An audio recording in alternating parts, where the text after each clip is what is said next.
10 बजे तक आ जाता हूँ।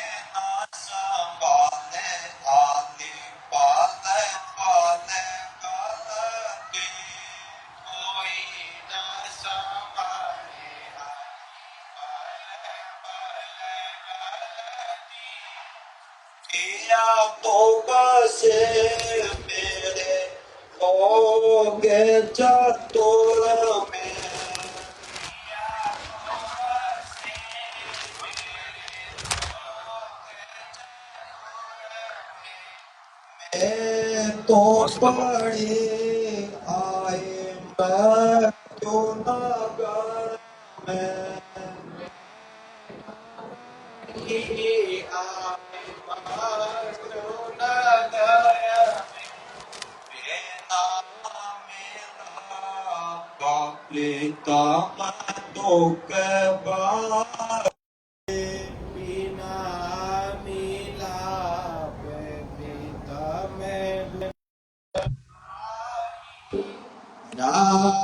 चलो ताए जाते जारे चलो नहीं जाते चलारी घाट बाट जा आटे आंधे आरे घाट बाट जा आटे अंधियारी कोई न सुने मेरी बहुत पुकारी कोई न सुने मेरी बहुत पुकारी जतन न सोजे हिम्मत हारी जतन न सूझे हिम्मत हारी अपने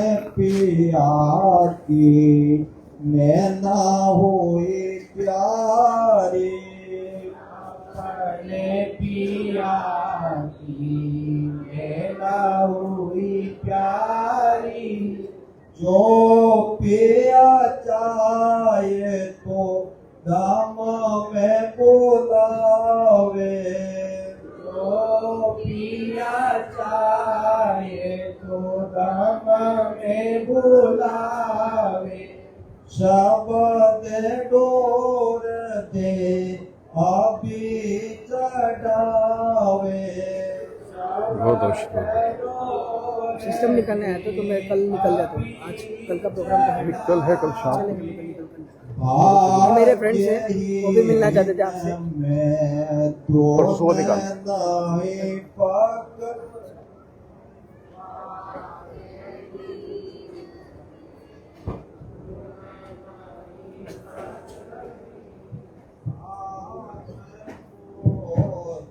माया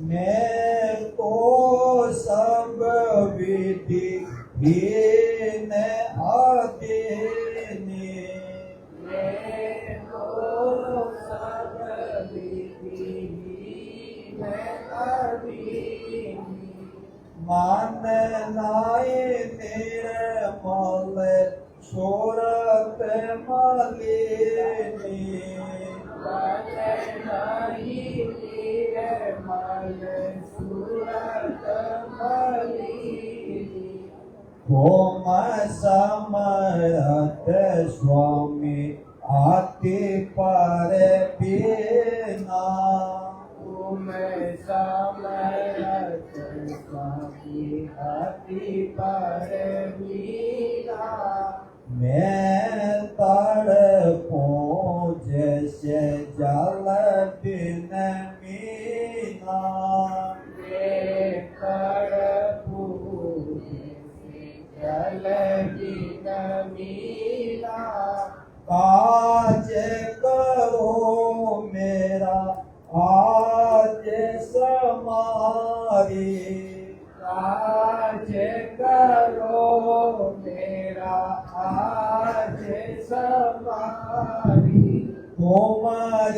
शरण स्वामी मैं बलिहारी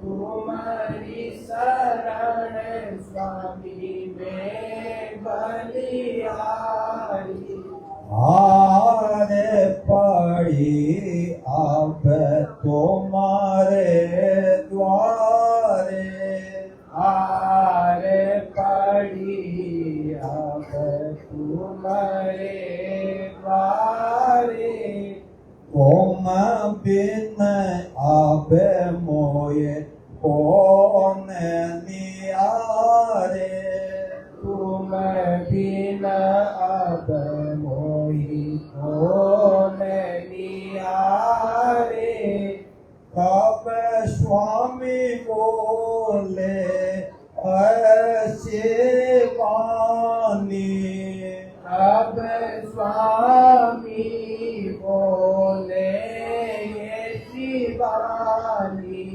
मोजे नियारो रे वो चौपटानी जनियारो रहो सुपटानी धीरज करो धीरज धरो करो विश्वासा धीरज धरो करो विश्वासा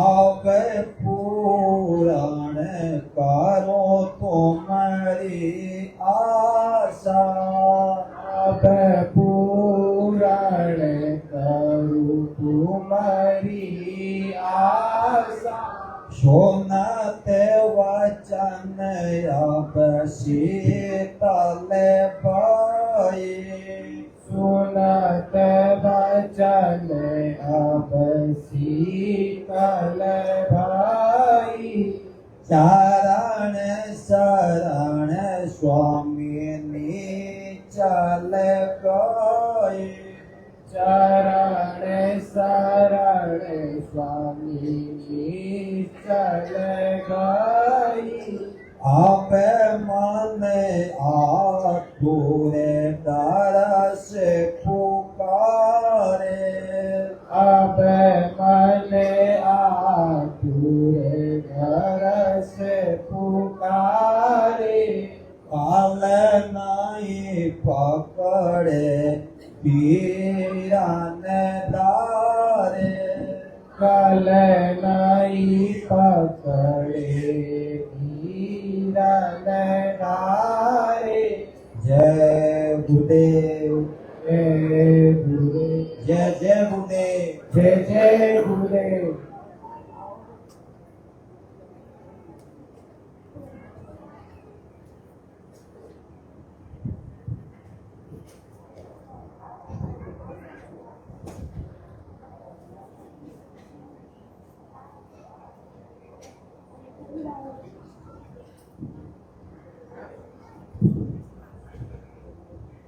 जय गुरुदेव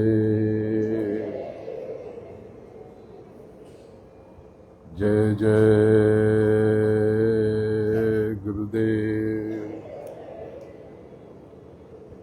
जय गुरुदेव नाम किसका जय गुरुदेव नाम किसका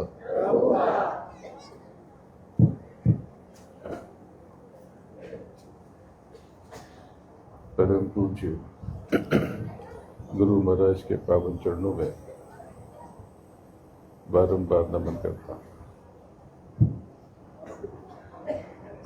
आप सबके आगे चक्र पर विद्यमान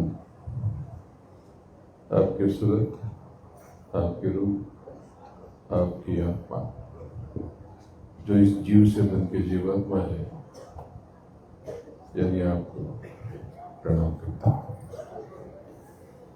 पवित्र जीवात्मा एकादश दिवसीय साकेत महायज्ञ आज ये पूर्ण नहीं हुआ, ये एक विराम है, क्योंकि जो धूम से शक्तियां उठी हैं उन्होंने कुछ और ही रच दिया है। लेकिन एक बात तो है कि आप सब यहां से बहुत दिव्य ऊर्जा के साथ चल रहे हो। यहाँ पर जो आपको शक्ति मिली है, जो शक्तिपात हुआ है, तो आपकी समझ से खड़े हैं।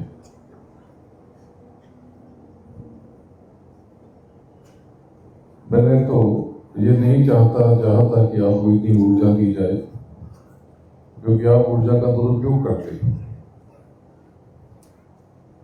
आप एक दूसरे को अपशब्द कहते हो, श्राप दे देते हो। तो याद रखना, जितने विनम्र रहोगे, ये छतरी आपके लिए उतनी शक्तिशाली हो जाएगी। कर्मों पर नियंत्रण रखना, और यहाँ से जो दया लेके जा रहे हो, उससे आपके भौतिक जीवन में जो थोड़ी बहुत शांति आएगी, उसका पूरा का पूरा इस्तेमाल नाम की कमाई के लिए करो। देखो प्रेमियों, आप सब जो भी 4-5 साल या उससे अधिक जुड़ा हुआ, सबके जीवन में बहुत विलक्षण परिवर्तन आया है। लेकिन जो पीड़ा हो रही, दरअसल वो तलवार का सुई हुआ। तो थोड़ा अपने आचार विचार में बदलाव कर लो। यहाँ पर इस बार तो कोई इरादा नहीं था शाम तक, कोई भी विचार नहीं था, लेकिन संध्या होते होते 5 बजे के बाद गुरु महाराज ने संकेत दिया कि इस बार पोटली नहीं दोगे। मैंने कहा हुजूर, इतनी तो दया कर दी आपने, ये तो मैंने सोचा भी नहीं था। इन्होंने तो नाम की कमाई भी नहीं की, कोशिश भी नहीं किया, केवल समय बिता दिया। तो गुरु महाराज ने कहा कि नहीं, इनको कुछ आज अलग कुछ शक्ति देकर के भेजो। थोड़ा सा इनको नींद से जगाना जरूरी है, लेकिन ये बहुत दुखी रहते हैं हमारे बच्चे। थोड़ा इनके जीवन में कुछ और बरकत आ जाए। तो प्रेमियों, बरकत की पोटली यहाँ पर है, लेकिन अभी पूरी बनी नहीं है। तो ऐसा करना कि जिनको रात में या कल दोपहर से पहले जाना है, पहले वो ले ली, और देर रात तक वो पोटली की वो लपेटना है, उसका काम चल रहा है। तो अभी तो बच्चे तैयार कर रहे थे, तो ये सत्संग हो गया तो सब यहाँ आ गए। तो निवेदन ये है, ये बरकत की पोटली जो यहाँ पर है उनके लिए ही है, अड़ोसी पड़ोसी के लिए, रिश्तेदारों के लिए, घर वालों के लिए मांग के लेके मत जाना। एक घर में एक पोटली बहुत है। लेकिन चलो, 2 लोग काम करते हैं, 2 भाई है, 2 ले जाना, लेकिन जो आए हैं वही लेके जाना। एक घर से अगर 3 लोग आए तो जो 3 ले लेगा, लेकिन जो नहीं आए हैं उनकी पोटली मत लेना। उनको देना होगा तो जब वो मुझसे मिलेंगे, मुझसे मांग लेंगे, तो मैं देखूंगा क्या करना। ये बरकत के लिए है। और आने वाली छोटी मोटी जो आप बताए हैं, आप ना तो मोटी हैं, लेकिन अब यहां से जाने के बाद आपके लिए छोटी हैं। बहुत गहरी बात कह दी इस पंक्ति में। तो शुरू तो किया था कि आपको थोड़ा ऊपर का भेद बताऊंगा, लेकिन बात दूसरी तरफ चली गई। तो ये जो यज्ञ हुआ है, ये इस बार का यज्ञ बहुत कठिन था, आपको पता नहीं चला। दोपहर में आपने देखा होगा कि मैं 10 मिनट के लिए अचानक से कुटिया में चला गया।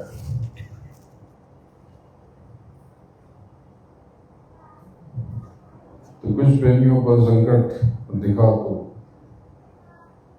उसके लिए विराम लेना पड़ा और फिर मैं पुनः आ गया। तो प्रेमियों, एक बात ध्यान रखना, अच्छे बनना, सच्चे बनना, ऐसा कुछ मत करना कि गुरु महाराज पे उंगली उठे और मेरा नाम करा दे। अब तुम कुछ भी करोगे तो लोग मेरे ऊपर उंगली उठाएंगे। इस बात को ध्यान रखना। तुम्हें कुछ भी गलत सलत करने की जरूरत नहीं, कड़वा तीखा बोलने की जरूरत नहीं। तुम्हें मैं ऐसे कवच, ऐसे छतरी में लपेट के भेज रहा हूं कि तुम भी दंग रह जाओगे, दुनिया भी दंग रह जाएगी।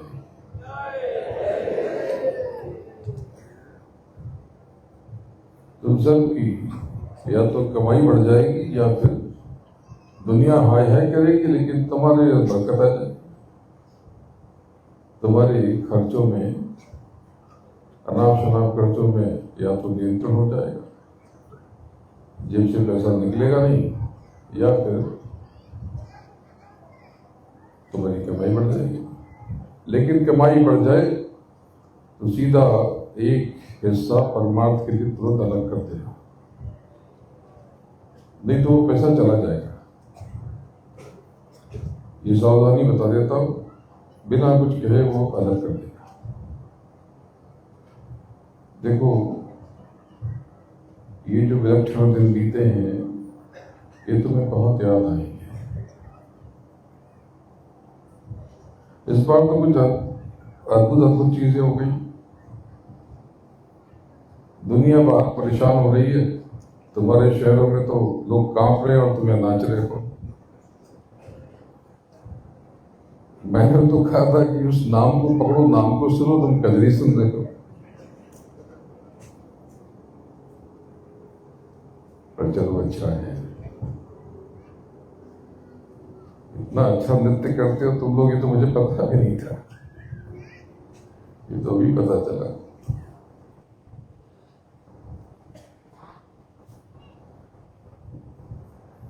पता नहीं सीखते हो कि सीखे सिखाए आए हो। मुझे तो आधा घंटा बैठना पड़ा और पंडित जी लोग थक गए और थक करके फिर शुरू हो गया मंगलम भगवान विष्णु।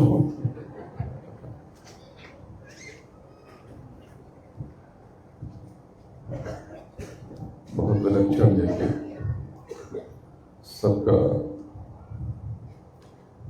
आभार प्रकट करूं, लेकिन ये आभार गुरु महाराज का, सब उनकी मौज से, उन्हीं की मौज, मेरा इसमें कुछ भी नहीं है। ये यज्ञ कलयुग में होता ही नहीं है। आपने स्वयं सुना, बड़े विद्वान लोग हैं, उन्होंने कहा कि हमने तो देखा ही नहीं, इतने लंबे मंत्रों से सब कुछ। ये सिर्फ गुरु महाराज की मौज है। गुरु महाराज ने विशेष रूप से मुझे ये निर्देश दिया कि ये चीजें करनी है। इससे क्या है, तुम्हारे ऊपर बहुत तरह के कवच बन गए। अभी उसकी पूरी व्याख्या मैंने नहीं की, क्योंकि बताऊंगा तो यही सब करने लगोगे। मैं चाहता नहीं हूं, मैं तुम्हें न कर्म में उलझाना चाहता हूं, न कर्म कांड में। मैं तो चाहता हूं कि तुम अपने कर्मों को ठीक करके अपने भीतर चलो, अपने अंदर चलो, नाम की कमाई में लग जाओ, बाहरी चिंता छोड़ो, तुम गुरुमुखी हो जाओ, नाम की कमाई में लग जाओगे तो मैं तुम्हारा भौतिक जीवन आनंद से भर दूंगा।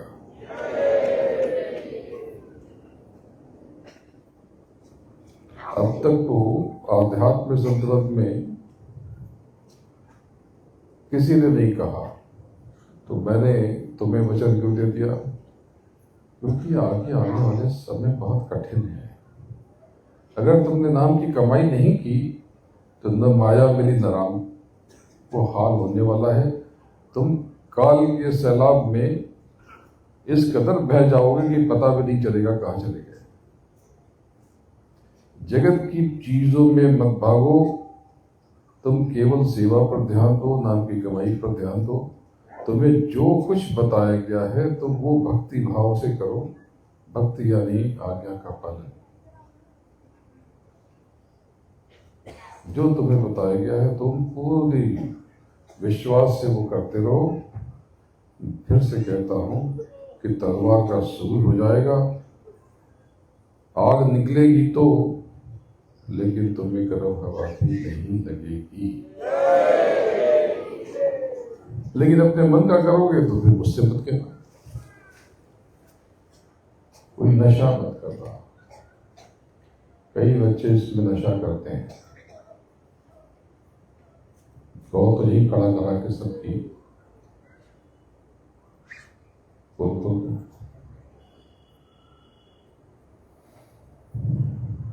कई यहां पर हैं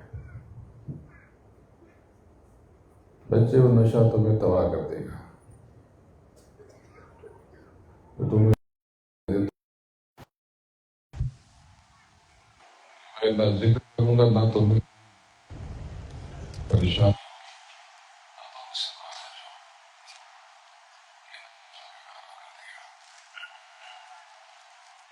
देगा। तुम्हारे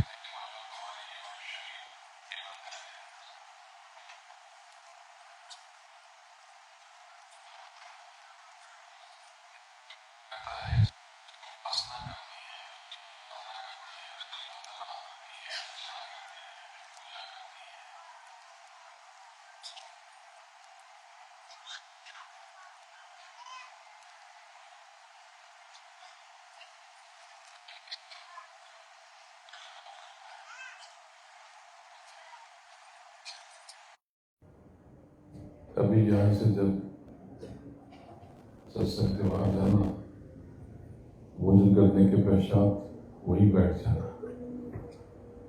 आज बहुत बड़ा दिन है। आज की पूर्णिमा तुम्हारे जीवन में पूर्णता लाई। ऐसी मैं आशा नहीं करता, अगर तुम थोड़ी सी कोशिश कर दो गुरुमुखी होकर के, तो मुझे तो पता है कि तुम्हारा जीवन पूर्ण हो जाएगा, परिपूर्ण हो जाएगा। आज की पूर्णिमा में फिर से वचन देता कि तुम थोड़ी सी कोशिश कर दो, गुरुमुखी होकर जियो, तुम्हारा जीवन पूर्ण हो जाएगा, संपूर्ण हो जाएगा, परिपूर्ण हो जाएगा और आनंद के उजास से बच जाएगा।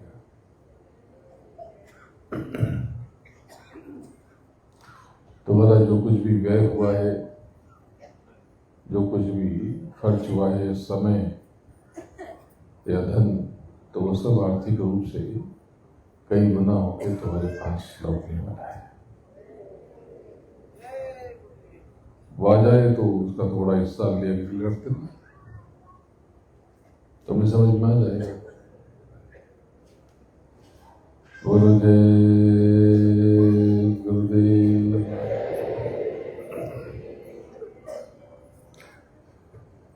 यहाँ पर लिंग शरीर को बुलाया गया, लिंग शरीर वालों को, और उनको भोजन दिया गया। ये लिंग शरीर क्या है?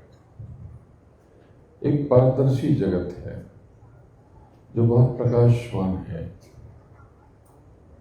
लेकिन वो भी नश्वर है। देवी देवता अमर नहीं है, वो भी अपना समय पूरा करके जिनको भी जाना पड़ता है। उनका शरीर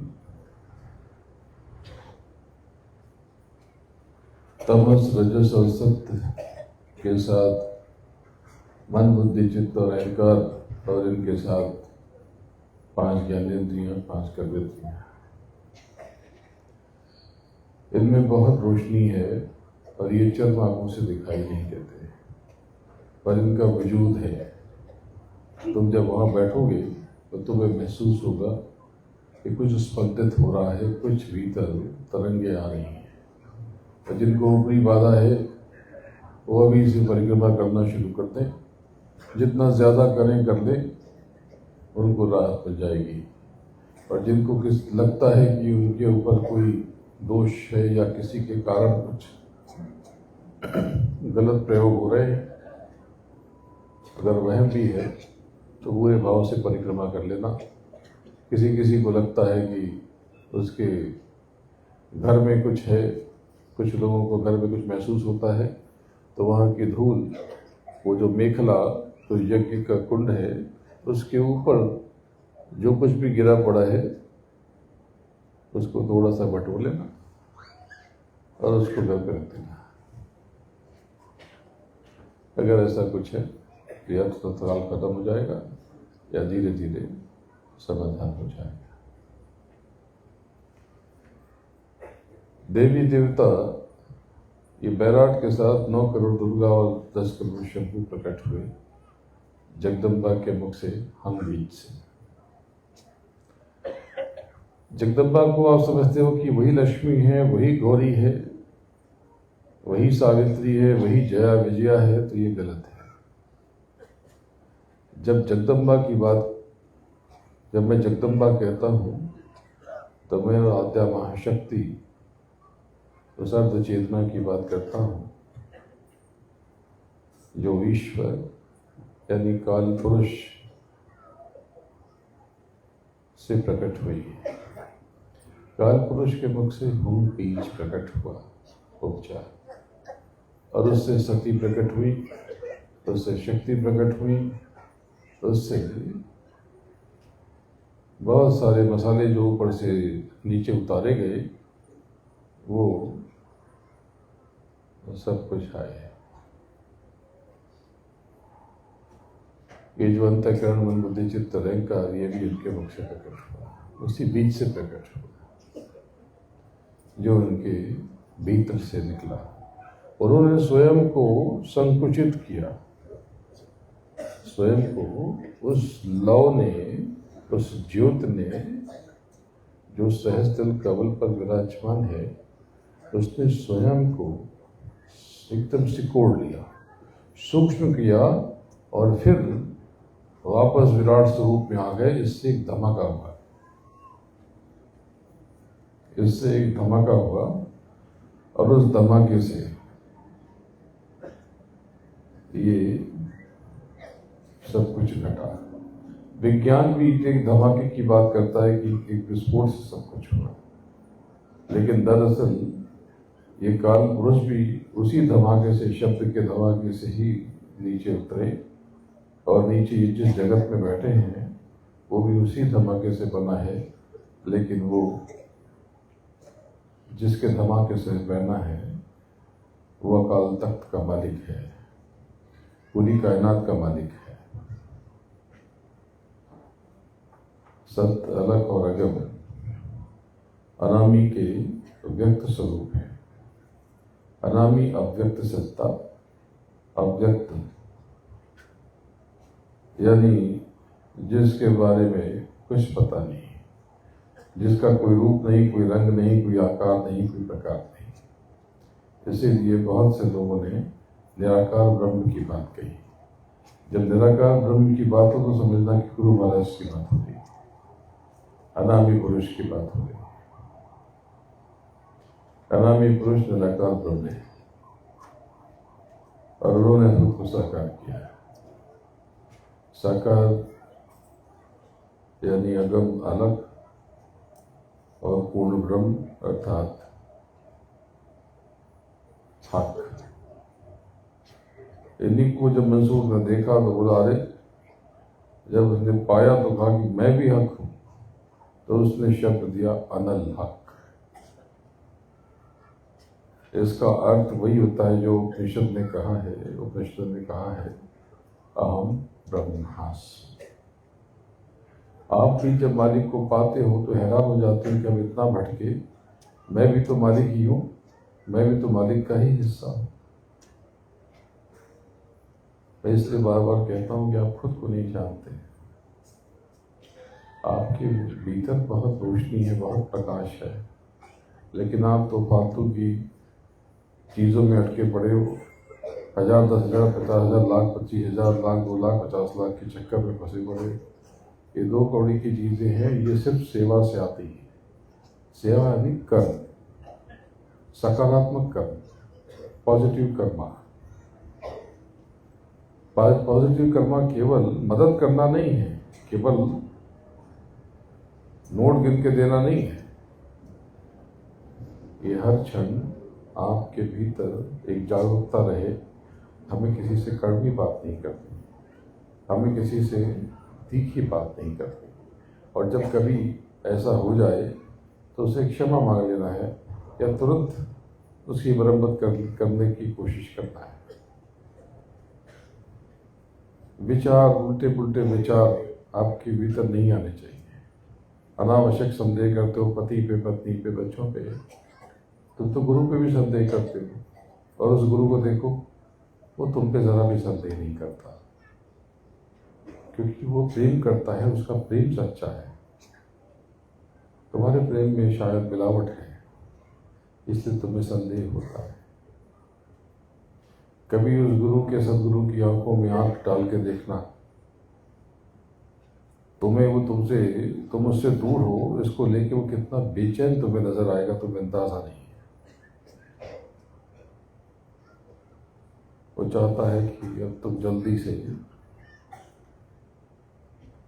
अपना परिचय करो और उसको पा करके वापस उसी में समा जाओ।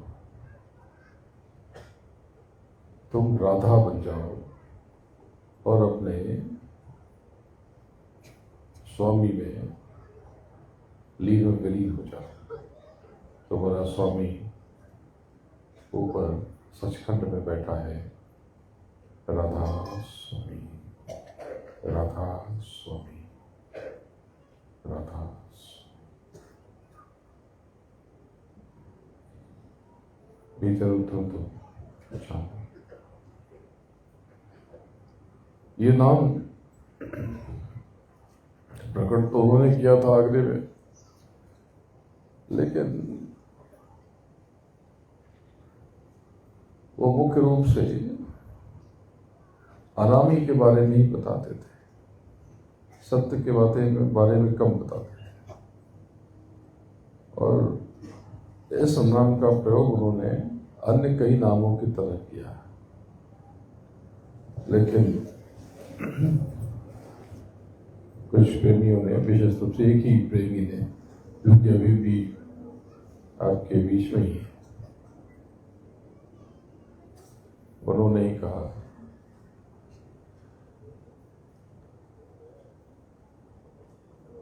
वो नैनीताल गए थे और उन्होंने पूछा कि हुजूर आपके लिए क्या लेके आओ? बोले जो सबसे अच्छी चीज है वो लेके आना। लौटे, उन्होंने कहा क्या लाए हो? तो चरणों में एक पर्ची रख दी और उसमें लिखा हुआ था परम पुरुष पूरन धनी।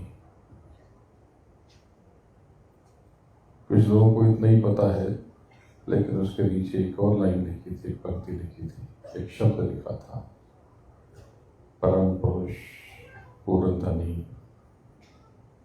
राधा स्वामी दयाल।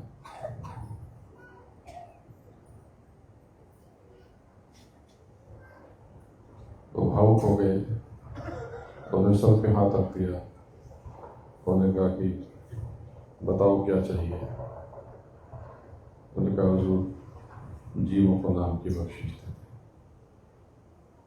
तो उन्होंने कहा कि मैं 2-4 लोगों का नाम लिख के दे दो, मैं उनको दे दूंगा। जब उन्होंने वचन ले लिया तो जिनका नाम चाहिए था नाम लिख के चरणों में रख दिया। और जब उन्होंने पर्ची खोली उसमें लिखा था संपूर्ण सृष्टि। अब वो वचन में बंध गए, इसलिए कभी यहाँ भागते कभी वहां भागते, क्योंकि सृष्टि में भी मनुष्य नहीं है ना, फिर तो स्थावर भी है, उत्मच भी है।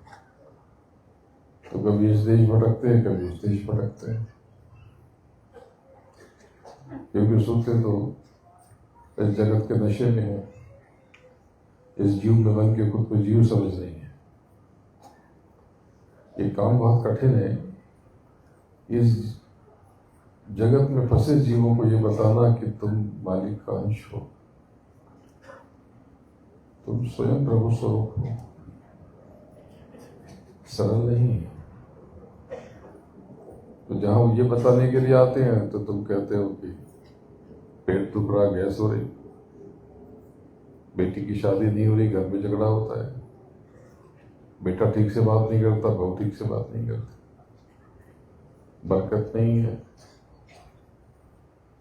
फलाना ठिकाना। अब तुम बाहरी चीजों की बात करते हो उससे। वो तो वचन में बंधा है, तो पूरी सृष्टि को नाम के रंग में रंगना चाहता है।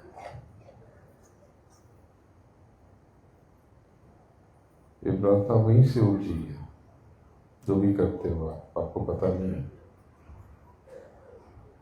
नाम के रंग में रंग जा, मिले तो विधान न चलना।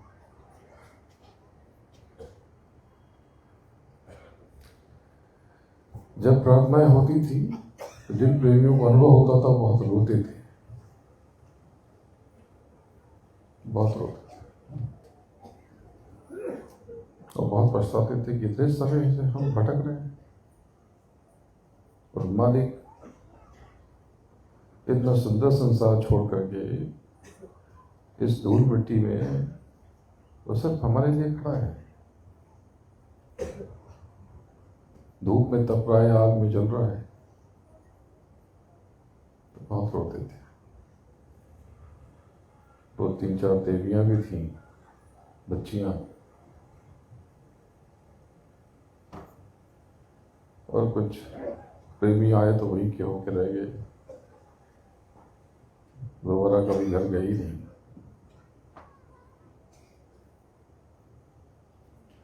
हालांकि वो मकान भी बहुत बड़ा नहीं था।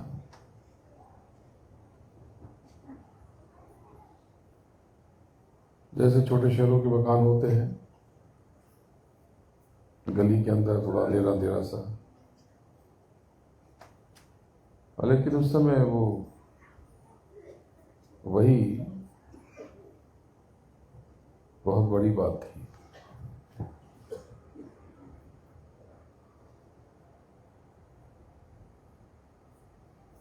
ये जो नाम गुरु महाराज ने दिया है, इसमें लोग ये समझते हैं कि ये सदगुरु है और ये श्री है। तो बहुत से लोग समझते हैं श्री जैसे मिस्टर, नहीं, ये पूरा एक नाम है। सदश्री, बोले सो निहाल, सतश्री का काल। ये सतश्री और सदश्री यही है। सत कहो या सदश्री कहो या सदगुरु श्री कहो, वो सब वही की उसी के नाम है। ये अलग नहीं है। बहुत से लोग उसको बुलाते हैं तो कहते हैं सदगुरु दयाल। नहीं, सदगुरु दयाल नहीं है, वो सदगुरु श्री है। उसी के नाम पे गुरु महाराज ने नामकरण किया है।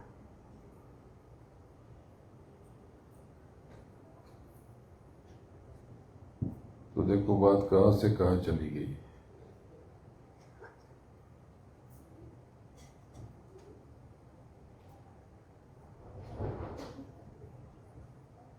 तो दक्षिण भारतीय थे, जब कहानी सुनाई आपको इसी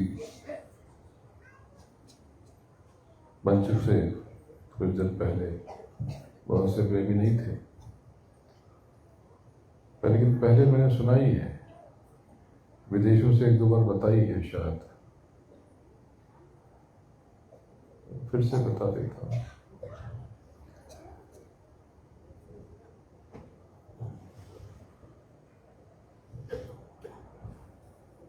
चलो उसको ले चलते हैं बनारस। जब राजापुर से वो बनारस गए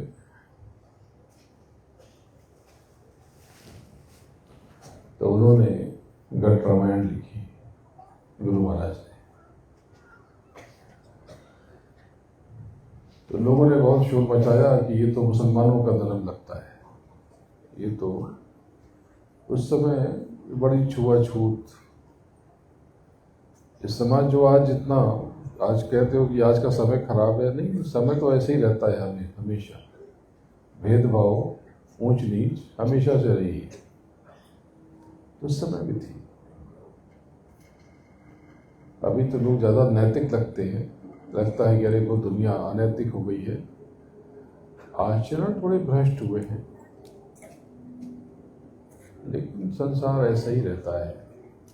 संसार बड़ा विचित्र है, ऐसे ही कटेगा, फटेगा, टूटेगा, मिटेगा। तो जब उन्होंने घट रामायण लिखी और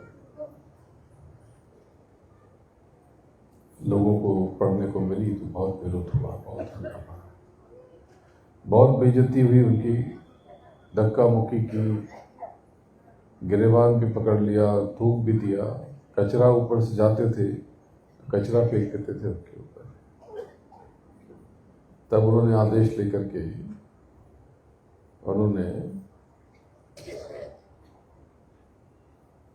रामचरितमानस लिखी।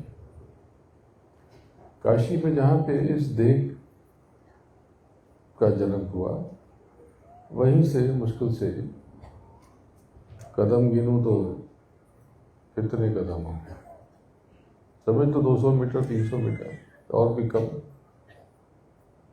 तो वहीं पर वो बैठ करके कवितावली उन्होंने लिखी, उसी गलियों में, वहीं पर जहाँ पे जन्म हुआ इस देह का, वहीं पर सामने एक चबूतरा हुआ करता था, अब तो नहीं है। तो बहुत समय वहीं पर बैठते थे।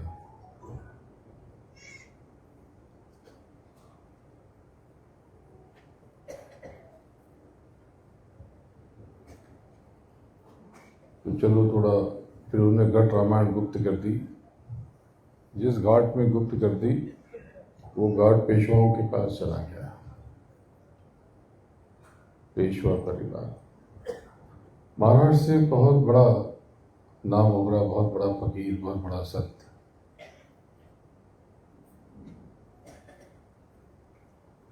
रत्नाकर राव, आप रत्नाकर समझते हो, पर उनका नाम, वो खुद थोड़ा सा लिया करते थे। पहले तो ऐसी कोई स्पेलिंग की तो बात नहीं थी, तो नाम तो रत्नाकर होता है, पर वो जाल में रत्नाकर कहा करते थे। पूरे थे, पूरे थे।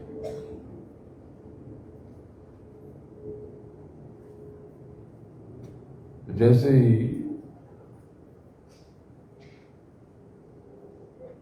अमृत राव से उनकी मुलाकात हुई, तो बड़े लंबे चौड़े बलिष्ठ थे अमृत राव, कदकाठी, एकदम गठी भी।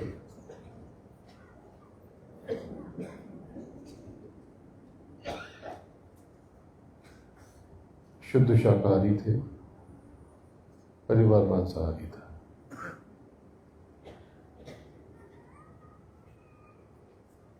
ऐसे भी महाराष्ट्र की जो संस्कृति नहीं है वो, और महाराष्ट्र की बात नहीं है, दरिया के पास के जितने भी शहर और प्रांत होते हैं, वहाँ पर प्रचलन अमूमन मांसाहार का हो जाता है, क्योंकि कुछ करना नहीं पड़ता ना, उगाना तो पड़ता नहीं है। गए, पकड़ के ले आए, काम कर सकते हैं।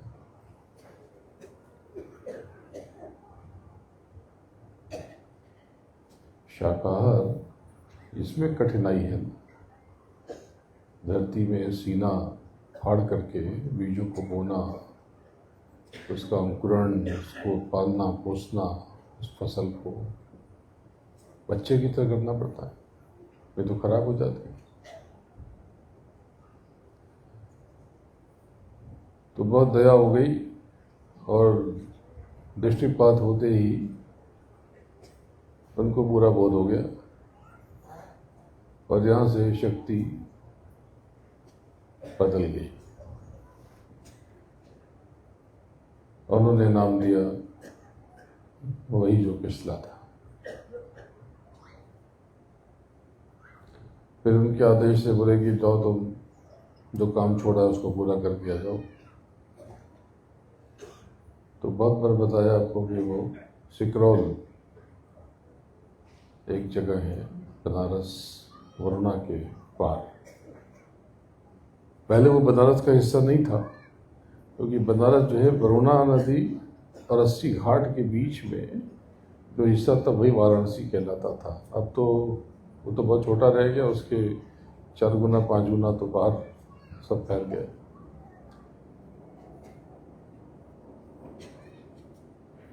तो ये जगह समझ लो अदली बाजार एक जगह है, उसी के पास में पड़ती है। अदली बाजार वही जगह है जहाँ से गुरु महाराज ने सत्संग आरंभ किया, पहली बार किया। जैसे गौतम बुद्ध ने पहला सत्संग किया सारनाथ में, वैसे गुरु महाराज ने पहला सत्संग किया अदली बाजार में। वैसे अदली बाजार और सारनाथ बहुत दूर नहीं है, 2-4 किलोमीटर होगा।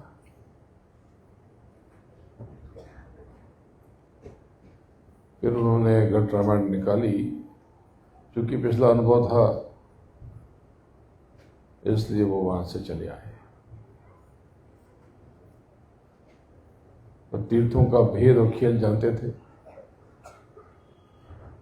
तो उन्होंने कहा कि अब मैं जहां हूं वहीं तीर्थ है। पेशवा परिवार की संपत्ति हर जगह थी, हाथरस में भी थी, तो वहीं पर उन्हीं का एक उन्हीं की भूमि थी। पहले किले का भाग हुआ करता था, वही मंदिर भी बना था एक, तो वहीं पर रहते थे। और फिर एक दिन किसी के संपर्क में वो आगरे के परिवार से आए और सेठ जी कहा करते थे लोग फिलवाली सिंह जी को।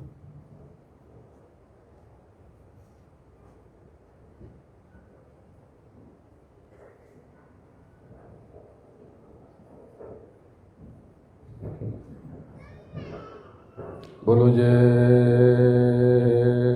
गुरुदेव।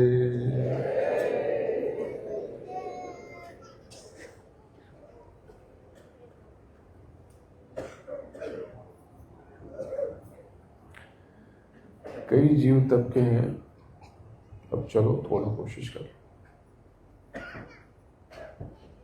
अब निकलो यहां से। बच्चियां भी हैं, 3-4 के नाम तो ले लूं। तो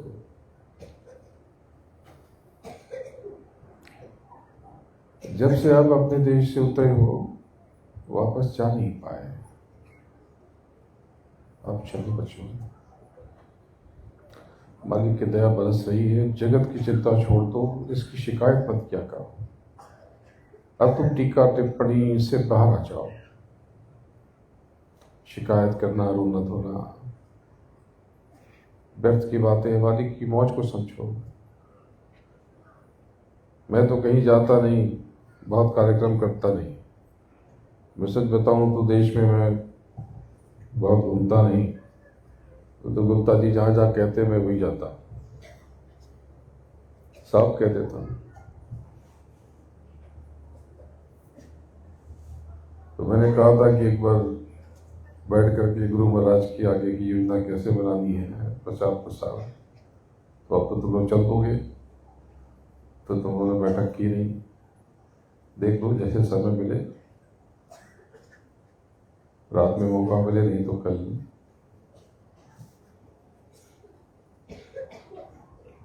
क्योंकि काफी लोग परसों जाएंगे, तो कल ये सब काम कर लो, क्योंकि कल शाम के बाद तुम लोग कुछ कर नहीं पाओगे, क्योंकि यहाँ पर बड़ा नाच गाना होने वाला है। आप सबको वहां पर एंट्री नहीं मिलेगी, लेकिन आपने देखा होगा इन्होंने घेर दिया है। तो जिनकी भूमि है उन्होंने अपनी भूमि शायद गरबा करेंगे लोग, डांडिया करेंगे, उसके लिए दे दिए। तो बहुत तेज आवाज में संगीत बजता है, तो उस समय न सत्संग हो पाएगा कुछ भी। तो मेरे ख्याल से 6-7 बजे ये लोग शुरू करेंगे।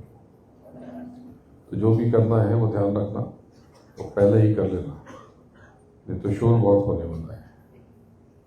2-3 घंटे जितनी भी समय सीमा है, 10 बजे तक या 11 बजे तक, या तो तुम्हें मजा आएगा या बहुत कष्ट होगा।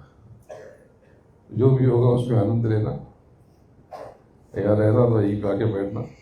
मैं तो रहूंगा तुम्हारे बीच में, मैं कहीं नहीं जा रहा। जब तक तुम हो मैं भी यही हूं।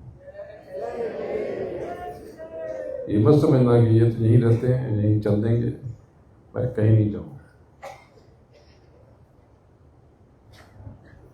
मैं कहीं नहीं जाने वाला, थोड़ा आसपास निकलूंगा लेकिन यहीं पर रहूंगा, मैं तुम्हारे बीच रहूंगा।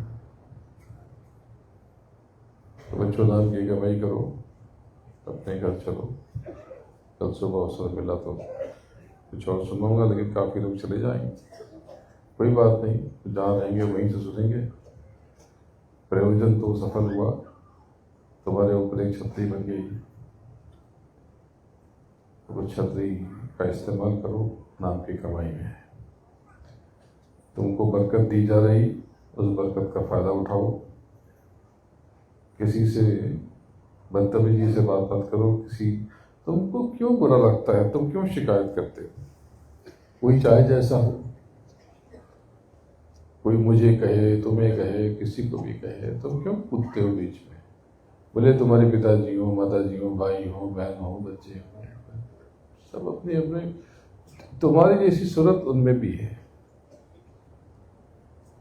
बर्दाश्त कर लिया करो। तो बर्दाश्त कर लोगे तो बाद के कष्ट से बच जाओगे, नहीं तो सोच करके हफ्तों महीनों तक सोचते रहो। व्यर्थ में सब पचड़े में फंस जाते हैं। तो चलो, अभी समय बहुत लगेगा तुमसे मिलने में। और ये बरकत की बूटी तो जो दोपहर तक जाने वाले हैं, 1-2 बजे तक पहले वो पोटली की लाइन लगाए। पिछले बार ऐसे ही हुआ था, मैंने कहा था कि हमारा भाई से कि ये पोटली बांटेंगे तो इनसे ले लो, तो सब मेरे पास खड़े थे यहाँ पे, और देखा तो सब गायब हो गए इनके पास खड़े। तो ये तो जा रहे थे आज, लेकिन इनको बताया नहीं था कि पोटली मिलेगी, इस बार बटेगी, क्योंकि 2 बार से पोटली यही बांट रहे हैं। 72 साल के हो गए, देखो और कैसे नाच रहे थे ये।